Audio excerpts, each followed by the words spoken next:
তুমি দিনের শুরুতে হয়তো এমনটি ভাবো যে আমি যদি সুযোগ পেতাম তাহলে তার মতো হতাম। ঠিক দিনের একটু পরে দুপুরবেলা হয়তোবা তোমার মনটা ভেঙে যায়।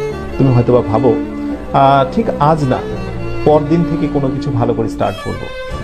আর রাতের বেলা তো তোমার স্বপ্ন একেবারেই মরে যায়। কিন্তু আমি তোমাকে যে কথাটি বলতে চাই, দেখো, স্বপ্ন তো সবাই দেখে, কিন্তু ব্যর্থ হয় একটি কারণে, স্বপ্নকে লালন করতে পারে না।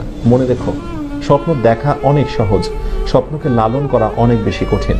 স্বপ্নকে টিকিয়ে রাখতে হয়।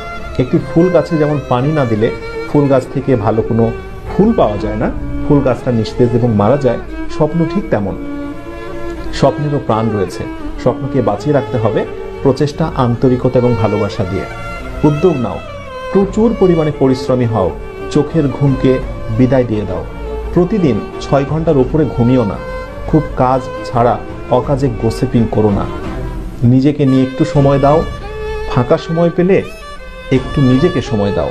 নিজেকে নিয়ে চিন্তা করো, আনন্দে গা ভাসিয়ে দিও না।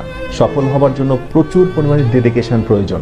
মনে রেখো, যারা সাফল্যের একেবারে উচ্চ অবস্থানে অবস্থান করছে, অথবা সেই স্বপ্নের মেডিকেল, ভার্সিটি, ইঞ্জিনিয়ারিং কোনো প্রতিষ্ঠানে যারা আজকে টপ র্যাঙ্কিং অবস্থান করছে, নিঃসন্দেহে তারা অনেক বেশি পরিশ্রমী ছিল। তুমি কি আমাকে একটা উপমা দেখাতে পারবে, এমন কোন স্টুডেন্টের নমুনা দেখাতে পারবে যে পরিশ্রম করেনি কিন্তু প্রচুর ভালো রেজাল্ট করেছে এবং সে অ্যাডমিশন টেস্টে বেস্ট একটা রেকর্ড করেছে?